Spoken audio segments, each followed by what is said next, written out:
예, 우리 그 1990년대를 살아가면서 아니면 뭐 1980년대를 살아가면서 뭐 예전에 노스트라다무스라고 하는 사람이 1999년 뭐 9월 9일 날 아마도 지구 종말을 예언했대더라 그러면서 과연 99년 9월 9일 날 우리는 어떻게 종말을 맞이할 것인가라고 하면서 온 세계가 마치 그것이 지구 종말이 예정된 날인 것처럼 그 사건이 어떻게 될 것인가 모든 사람들이 초미에 관심을 갖고 있었다는 거예요. 그런데 어떻게 했습니까? 그냥 해프닝으로 지나가 버렸죠. 그죠? 9월 9일이라고 하는 것이 혹여 날짜를 잘못 계산했대더냐 그러면서 99년이 아니라 뭐 또 2000 몇 년이라고 또 이렇게 얘기하기도 하고 그래서 어떤 상징적인 의미가 아니겠는가 뭐 이렇게 저렇게 이제 또 다른 합리적인 어떤 그런 해답을 가지고 나오기도 하기도 하고 그랬다는 거예요. 또 이것이 어떻게 보면 좀 해프닝이긴 하지만 우리 종교 세계에서도 기독교 그 이단 단체들 안에서도 더러움직한 그런 이단 단체인데 다락방이라고 해서 그 사람들이 종말을 준비하는 사람들이 있었어요. 종말을 준비하는 공동체가 있었다는 거예요. 다미선교회라든가 아니면 최근에도 그런 단체들이 있긴 하는데 뭐 이제 심지어는 어떻습니까? 우리 이 한국 땅이 아니라 해외 그 허허벌판의 땅 수십만 평을 사들여서 거기다가 이제 센터를 차려놓고 우리 예수 그리스도께서 이 땅 가운데 오실 것을 준비하는 사람들이 있어요, 그죠? 그런데 마지막 오실 예수 그리스도를 준비하는데 그 예수 그리스도의 오심을 또 준비하는 그리스도도 있는 거예요. 그 준비하는 그리스도를 누구라고 얘기합니까? 예언자라고 얘기하기도 하고 또 이단의 교주라고도 얘기하더라는 거죠, 그죠? 사실 요한계시록에서도 그렇고 그 사도 요한이 기록했던 뭐 요한복음이나 아니면 요한 1서, 요한 2서, 요한 3서를 보시게 되면 이단에 대해서 굉장히 경계하는 내용들을 많이 볼 수가 있어요. 왜 이단을 경계할 수밖에 없느냐면 하나님의 진리를 왜곡하거든요. 이 단이라고 하는 게 끝단자잖아요, 그죠? 처음에는 좀 비스무리합니다. 굉장히 깊어 보여요. 굉장히 뭔가 체계가 있어 보입니다. 굉장히 뭔가 이렇게 기존에 있는 정통 교회에서는 이게 뭔가 두루뭉실한 게 이렇게 뭔가 성경 말씀을 풀이하는데 거기는 뭔가 이렇게 마치 구슬을 꿰듯이 하나하나 딱딱 이렇게 맞아 떨어지는 그런 교리적인 지침을 준다 이런 거란 말이죠, 그죠? 근데 사람은요 본디 뭔가 이렇게 조직적이고 체계적이고 뭔가 논리적인 것을 좋아하는 사람들이 많이 있어요. 그러다 보니까 그렇게 구실이 마치 이렇게 잘 꿰져 있는 그런 어떤 교리적인 내용을 갖고 우리 정통 기독교 교인들에게 다가옵니다.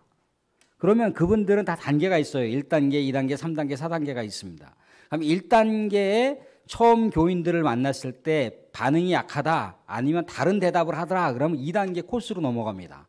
그럼 2단계 코스로 넘어가게 되면 이제 기독교인들은 그들 나름대로 주장하고 있는 이단의 교리를 잘 모르니까 그들이 인도하는 대로 따라가는 거예요.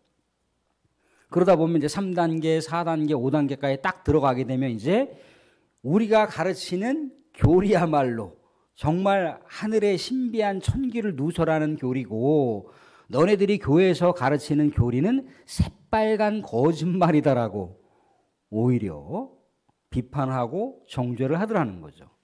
자기들 교리가 정확하다라고 그렇게 주장을 합니다. 근데 이단 교리를 쫓아가는 것은 곧 구원을 향해서 가는 것이 아니라 죽음을 향해서 멸망을 향해서 간다라고 분명히 얘기하고 있습니다. 왜 그러냐면 이단은 적그리스도입니다. 그리스도를 대적하는 세력을 요한계시록에서는 명확하게 적그리스도라고 얘기를 하고 있어요. 최후의 심판 상황 속에서도 하나님하고 대적한 사탄의 세력이 있는데 사탄의 세력과 결탁된 자들이 적그리스도예요. 근데 이 적그리스도가 오늘날로 얘기하게 되면 이단자들이라고 볼 수가 있다는 겁니다. 오늘 그 내용을 볼 수가 있어요. 우리 사랑하는 지난번에 제가 중간중간에 이렇게 길게 하려고 하다가 이렇게 떼놓은 부분이 오늘 본문인데, 아마겟돈 전쟁이라고 하는 얘기를 들어보실 겁니다. 뭐 영화 제목에도 뭐 아마겟돈, 뭐 최후의 전쟁, 막 이제 그런 내용을 볼 수가 있는데, 이 아마겟돈 전쟁이라고 하는 내용이 오늘 말씀 가운데 등장을 하고 있어요. 대접 심판이라고 하는 것은 요한계시록에 나오는 세 가지 심판의 카테고리 중에 마지막 카테고리입니다. 근데 마지막 카테고리, 이 대접이라고 하는 것은 지난번에 거듭 말씀드렸지만 성도들의 기도가 이 안에 담겨 있어요. 그러니까 하나님의 최후 심판은 늘 언제나 성도들의 기도와 함께 동반된다라고 하는 것을 늘 언제나 우리는 잊으면 안 된다는 거예요. 그러니까 이 성도들의 기도가 동반되어 있는 이 대접을 오늘 12절에 여섯째 천사가 어디다 갖다가 쏟아붓느냐면 큰 강 유브라데에다 갖다가 쏟아붓니다. 큰 강 유브라데에 쏟으니까 뭐라고 나와 있냐면 강물이 말라서 동방에서 오는 왕들의 길이 예비되었대더라, 그렇게 나와 있습니다. 큰 강 유브라데에 쏟았더니 강물이 말랐더라. 거대한 로마 제국을 신약 성경에서는 바벨론 제국에다가 많이 이렇게 표현을 합니다. 왜? 적대 세력을 그냥 적나라하게 노출시키면 문제가 있잖아요, 그죠? 뭐 우리식으로 얘기하자면 우리가 일제 침략기를 살아가는 우리 조선인들의 입장에서 일본이라고 하는, 쪽발이라고 하는, 외놈이라고 하는 표현을 직설적으로 표현을 하게 되면은 문제가 되더라는 거죠, 그죠? 그래서 뭔가 다른 옛날 이름을 갖다가 사용할 수도 있잖아요, 그죠? 저쪽에 뭐 키가 작은 어떤 섬나라에 있는 사람들, 뭐 이런 식으로 표현할 수가 있다라는 거죠, 그죠? 아무튼간 당시에 로마 제국은 전 세계를 장악하고 있었던 가장 막강한 제국입니다. 오늘날로 얘기하자게 되면 뭐 중국이라든가 아니면 미국이라든가 그런 어떤 막강한 나라, 모든 나라들을 한꺼번에 다 점령할 수 있는 그런 강력한 힘을 갖고 있었던 나라인데, 이 나라가 가장 두려워하고 있는 한 나라가 있어요. 가장 두려워하고 있는 한 나라는 뭐냐면 파르티아라고 하는 군대입니다. 파르티아 군대. 이 파르티아 군대라고 하는 이 군인들은요, 말을 타고 다니면서 활을 정확하게 쏠 수 있는 그런 능력과 전투력을 갖고 있는 민족이 파르티아 민족인데, 이 파르티아 군대가 한번 그 전쟁 가운데 출정을 하게 되면 로마 군인들이 감히 상대할 수 없을 만한 막강한 그런 파괴력을 품는 그런 군대가 파르티아 군대인 거예요. 그러니까 파르티아 군대가 이 동방에서 오는 왕들을 예비한다라고 나와 있어요. 그러니까 무슨 얘기냐면 로마 제국을 위협할 만한 강력한 그런 또 다른 군대가 파르티아 군대라고 하는 것인데, 이 파르티아 군대가 마치 파죽지세처럼 몰고 와서 로마 제국을 무너뜨린다라고 하는 이 상징적인 그림을 곧 하나님께서 이 땅 가운데 최후 전쟁과 최후 종말을 선언하게 될 것이다라고 하는 것을 전쟁의 그림으로다가 지금 사도 요한이 그리고 있습니다. 이 전쟁의 이 상황 속에서 13절에 이 하나님하고 대적하는 사람이 존재들이 등장하는데 13절에 이렇게 나와 있습니다. 또 내가 보매 개구리 같은 새 더러운 영이 용의 입과 짐승의 입과 거짓 선자들의 입에서 나오는데 14절에 그들은 정체가 귀신의 영이라고 하고 있어요. 14절 다 보시면 그들은 귀신의 영이라 이적을 행하여 온 천하 왕들에게 가서 하나님 곧 전능하신 여의 큰 날에 있을 전쟁을 위하여 그들을 모으더라. 하나님 곧 전능하신 여의 큰 날에 있을 전쟁을 위하여 그들을 모으더라. 하나님을 대적하기 위해서 이 개구리 같이 생긴 이 더러운 영이 사탄의 세력들을 규합한다라고 하는 얘기를 해주고 있는 거예요. 영적인 존재들을 연대한다라고 하는 얘기를 해주고 있는 거예요. 개구리라고 하는 이 파충류는 우리가 구약 성경의 레위기나 신명기를 보게 되면 어떤 곤충입니까?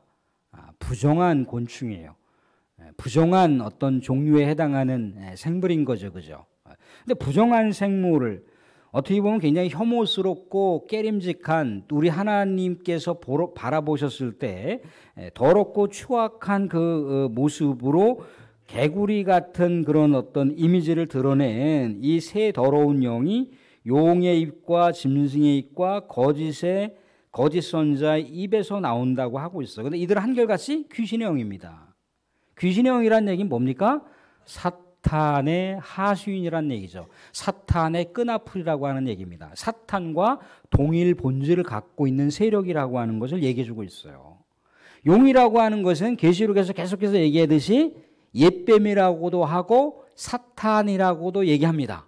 그러니까 사탄과 또 짐승도 역시 마찬가지로 사탄의 힘을 얻어서 세상 가운데 세상의 정치, 경제 모든 족속들이 최상층부에서 세상을 진두지휘하는 세력을 짐승으로 다 표현하고 있기 때문에 이 세력들은 사탄의 세력과 사탄의 권력을 가지고 활동하고 있는 이 짐승의 세력들, 세상의 권력을 잡은 자들, 심지어 거짓 선지자들이라고 얘기하고 있습니다. 거짓 선지자들.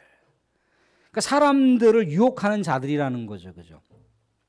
아까 얘기한 대로다가 어떤 자들입니까? 바로 이단에 해당하는 자들인 거예요. 사람들 이 신약 성경을 보시게 되면 선지자라고 하는 표현을 볼 수가 있어요. 선지자. 이 선지자라고 하는 건 구약 성경에 나와 있는 그런 선지자의 의미가 아닙니다. 하나님의 말씀을 풀어가는 사람들을 얘기합니다. 근데 하나님의 말씀을 풀어가는데 하나님 중심적으로 하나님의 의 중심적으로 하나님께서 말씀하신 내용을 근거로 해서 전하는 메시지가 아니라는 거예요.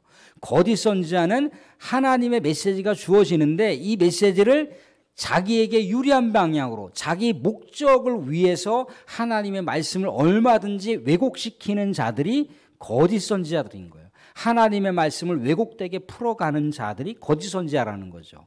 자, 하나님의 영에 사로잡혀 있는 자들, 성령에 사로잡혀 있는 자들이 하나님의 말씀을 왜곡되게 전할 수 있을까요?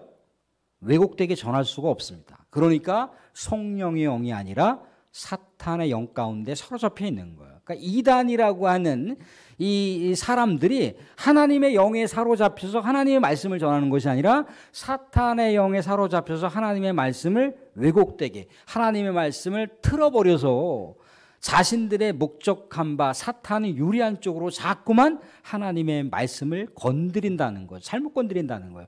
우리가 구약 성경에 아담과 하와 이야기를 잠깐 떠올려 보세요. 하나님은 분명히 아담과 하와에게 주신 메시지가 있어요. 그죠? 주신 말씀이 있다는 거죠. 그죠? 사탄은 근데 어떻게 합니까?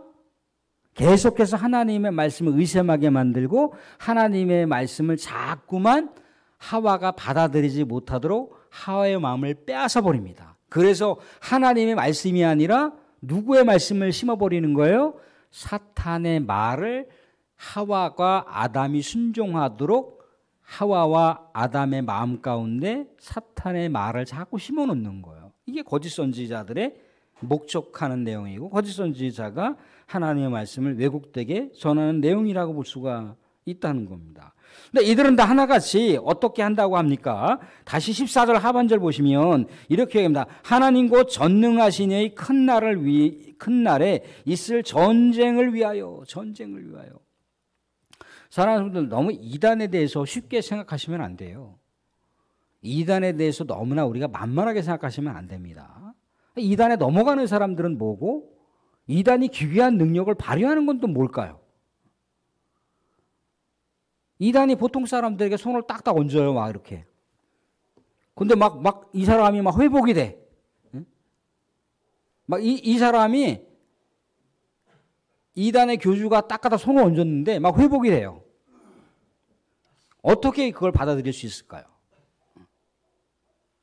보통 사람보다 능력이 더 훨씬 충만하다고 생각을 할 거 아니에요, 그죠? 표면적으로 드러나는 그 모습을 보더라도 얼마든지 그런 생각을 가질 수 있겠죠. 그죠? 목사가 하나님의 말씀을 전하는 거하고 이단자 그 교주가 딱 하다 손 한 번 얹어서 불치병 걸린 사람들이 회복이 됐다 이거예요. 응? 어떤 반응이 더 인기 있는 반응이겠습니까?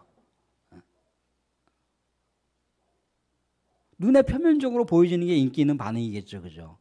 그런데 자 보세요. 이단자들은 누구를 위한다고요? 하나님의 영광을 위하는 것 같지만 하나님의 영광을 가로채는 자들이에요. 하나님의 영광의 자리에 자기들이 딱 앉는단 말이죠. 사탄도 심지어 광명의 천사로 둔갑을 해서 우리 주님의 자리를 찬탈한다고 하고 있어요. 이들의 본색, 이들의 본질이 다 동일한 것이라는 거예요. 하나님을 대적하는 행위라는 거죠. 그죠? 이 대적하는 행위가 어디서 모여지게 되느냐면, 자, 16절 한 번만 보여주실래요? 16절 띄워봐 주시면 이렇게 나와 있습니다. 16절 보시면 16절에 새 영이, 아까 말씀드린 대로다가 새 더러운 영이 용의 입과 짐승의 입과 거짓 선지자의 입에서 나온다. 그러니까 모든 사람들 막 이적을 동반해서 모든 사람들을 유혹을 하고 모든 사람들을 막 현혹시키는 거예요. 근데 이 새 영이 어디서 모이느냐고 나와 있느냐면 아마겟돈이라고 하는 곳에 모인다고 하고 있습니다. 아마겟돈. 근데 이 아마겟돈이라고 하는 것은 합성어예요. 합성어. 아르라고 하는 단어와 메기또라고 하는 합성어입니다. 아르라고 하는 단어는요, 구약 성경의 의미상 산을 얘기합니다. 성을 얘기합니다. 이 메기또라고 하는 것은요, 구약 성경에서 무기또라고 하는 지명을 얘기하는 거예요. 무기또의 산에서 최후 전쟁이 일어나는 거예요. 하나님을 대적하는 세력들과 하나님과 최후의 결전이 일어나고 있는 전쟁이 아마겟돈 전쟁이라고 하는 거예요. 그 아마겟돈 전쟁은 무기또에서 일어난다는 거죠. 근데 이 무기또라고 하는 곳이요, 구약 성경에부터 계속해서 전쟁의 격전지, 영적 전투의 장소라고 하는 것이 계속해서 명시되어 나와 있어요. 우리가 흔히 알고 있는 엘리야와 바알 선지자, 아세라 선지자와의 영적 격전지가 갈멜산입니다. 근데 이 갈멜산의 줄기 중에 하나가 바로 무기또하고 연결되어 있는 지명이에요. 그리고요, 계속해서 등장하고 있는 거면 사사시대 드보라하고 이 드보라하고 영적 격전, 전쟁의 격전을 치루었던 시스라하고의 전쟁의 격전지가 바로 무기또라고 하는 지역입니다. 요시야 왕이라고 하는 왕이 정말 유대 왕 중에 굉장히 하나님의 선한 왕이에요. 하나님의 의지를 받들어서 마치 다윗 왕처럼 하나님만 앙망하며 하나님만 그렇게 바라보며 살았던 왕, 하나님의 말씀을 끝끝내 자신의 삶 속에서 모든 신하들과 국가적으로 하나님의 말씀을 지킬 것을 선명하게 제시했던 왕이 요시야 왕이에요. 이 선한 왕이 애굽 바로 느고와의 전쟁에서 죽는데, 이 바로 느고와의 전쟁이 어디였느냐 하면 무기또라고 하는 곳에서 요시야 왕 같은 선한 왕이 죽게 됩니다. 그러니까 사도 요한도 계속해서 구약 성경에 있는 영적 전투, 진짜 실제 물리적인 전쟁이 이루어졌던 이 장소를 무기또라고 지명을 하면서 결국은 하나님과 최후의 종말의 시대 가운데 사탄과의 최대 격전지, 이 전장지가 무기또라고 하는 장소를 빌려서 아마겟돈이라고 그렇게 이야기를 하고 있습니다. 사람들이 근데 아마겟돈이라고 하는 것은요, 그냥 단순하게 물리적인 어떤 장소, 어떻게 보면 그냥 영적 장소라고 하는 것을 우리가 헤아려 볼 수가 있는데, 그러면 이 전쟁, 이 아마겟돈 전쟁이 과연 우리의 삶과 어떤 관련을 맺고 있느냐라고 했을 때, 살아가는데 우리의 삶 속에서는 사탄과의 전쟁이 없을까요? 우리의 삶 속에서는 영적 전투가 없을까요? 우리는요, 날마다 영적 전투의 전쟁터에서 우리가 살아갈 수밖에 없어요. 왜 그렇습니까? 우리는 예수 그리스도의 영을 가진 자들이에요. 예수 그리스도의 영이 우리에게 있는 그런 정체성이 있는 자들이라고요. 예수 그리스도의 영이 있는 자들을요, 사탄이 가만히 내버려 두지 않습니다. 어떻게 해서든지 무너뜨리려고 한다는 거예요. 어떻게 해서든지 하나님의 백성, 예수 그리스도의 그 영, 성령이 충만하게 있는 이 하나님의 백성들을 어떻게 해서든지 사탄은 무너뜨리려고 한다는 거예요. 유혹을 통해서 무너뜨리려고 하든지, 아니면 공격을 통해서 무너뜨리려고 하든지, 아니면 시험을 통해서 무너뜨리려고 하든지, 아니면 의심을 통해서 무너뜨리려고 하든지, 아니면 사람과의 관계가 완전히 분열되게 만들어서 그 사람이 온전하게 그리스도인으로서 살아갈 수 없도록 맥을 못 추게 만들든지 사탄은 끊임없이 수많은 여러 가지 권모술수를 가지고 우리의 삶의 근간 가운데 침투해 들어와서 우리가 호흡하고 우리가 생각하고 있는 그 틈바구니도 계속해서 삐집고 들어와서 심지어 우리가 하나님을 바라봐야 되는데 주여 주여 기도 가운데 주님께 집중해야 되는데 말씀 가운데 묵상하면서 기도 가운데 찬양 가운데 주님께 묵상해야 되는데 그 순간에서도 계속 머릿속에 사이클에서는 계속 사탄이 들어와요. 그러니까 우리가 살아가고 있는 삶의 터전, 우리가 정말 하나님의 천국으로 만들어가야 될 가정, 우리의 삶의 일터, 수많은 사람들과의 만남이 이루어지는 장소, 그 모든 장소가 아마겟돈이 될 수가 있다는 거예요. 아마겟돈과 같은 그런 영적 전쟁터에서 우리는 과연 승리할 수 있는 비결을 어떻게 얻을 수 있느냐라고 했을 때 사도 요한이 친절하게 15절과 같이 안내를 해주고 있어요. 정말 거대한 우리 하나님의 최후 심판이 정말 자연세계를 동반한 거대한 그런 어떤 그런 고난과 심판이 오거나 아니면 우리 내밀한 내면세계 가운데 우리 주님으로부터 오는 강력한 시험과 사탄이 주는 강력한 공격과 유혹과 그런 시험이 오든지 여러 가지 정말 그 다양한 스펙트럼 속에서 우리가 당하고 우리가 마주해야 될 이 영적 전쟁에서 어떻게 우리가 그러면 승리의 길을 갈 수 있느냐라고 했을 때 15절에서 선명하게 안내를 해주고 있어요. 15절에서 이렇게 얘기하고 있습니다. 15절을 같이 한번 읽어보겠습니다. 15절 보겠습니다. 같이 15절 시작. 보라, 내가 도둑같이 오리니 누구든지 깨어 자기 옷을 지켜 벌거벗고 다니지 아니하며 자기의 부끄러움을 보이지 아니하는 자는 복이 있도다라고 얘기하고 있어요. 자기의 옷을 지켜 벌거벗고 다니하지 않는다라고 하는 것. 그럼 누구의 옷을 입으면 되는 거라는 겁니까? 예수 그리스도의 옷을 입으라는 거죠. 그렇죠? 하나님의 전신갑주를 입으라는 거예요. 이것을 벗지 말라는 거예요. 예수 그리스도의 옷을 우리가 입는 순간 때로는요. 내가 신앙인으로서 살아가는 것이 굉장히 거북스러울 때가 있어요. 번잡스러울 때가 있단 말이죠. 그죠? 그럴 때라도 어떻게 하라 합니까? 항상 내 몸과 영을 그리스도의 옷으로 입으라는 거예요. 옷으로. 그리스도의 옷, 전신갑주를 입는 것, 전신갑주를 벗지 않는 것, 그리스도의 옷을 벗지 않는 것이 사탄의 공격을 이길 수 있는 비결이라는 거예요. 조금 더 아주 쉬운 말씀으로 접근하자면 우리의 믿음을 지키는 것. 그리스도께서 주시는 영으로 우리의 믿음을 지키는 것. 그것이 최후 종말의 때 승리할 수 있는 비결이라고 얘기를 하고 있습니다. 그런데 내 믿음 내 스스로 못 지키거든요. 그러니까 우리는 우리 하나님 앞에 나아가야 되는 거예요. 하나님, 내 믿음을 우리 하나님께서 정말 근사하게 지켜줄 수 있는 믿음, 우리 하나님께서 견고하게 지킬 수 있는 믿음으로 우리 주님 나를 지켜주시고 나를 보호해 주시고 눈동자같이 나를 지켜주시고 나를 보호하신다고 했던 그 언약의 말씀대로 내 믿음이 잃지 않게 해주시옵소서. 내 믿음이 세상 사탄의 수많은 공격과 유혹 앞에서도 내 믿음이 절개 있는 믿음, 순결한 믿음으로 살게 하여 주시옵소서. 그렇게 우리는 말씀 가운데 우리 스스로를 조명하면서 그리스도의 옷, 하나님의 전신갑주를 입고 살아야 된다. 그것이 영적 전쟁터에서 승리할 수 있는 비결인 것을 말씀 이야기하고 있습니다. 우리 사랑하는 성도님들, 또 우리가 점점점 이제 우리가 또 일터에서 많은 일들을 하거나 우리의 고단한 육신을 갖고 또 때로는 우리의 무디어져 있는 영적 감각의 내용들을 통해서 때로는 우리의 육의 모습이 불끈불끈 나타난다 할지라도 다시 마음을 정돈하시고 그리스도의 전신갑주, 우리 하나님의 전신갑주, 그리스도의 영으로 무장해서 수많은 전쟁의 상황 속에서도 승리해 나갈 수 있는 승리의 노래를, 승리의 찬가를 부를 수 있는 신실한 그리스도인들이 될 수 있기를 주님의 이름으로 축원드립니다. 아멘.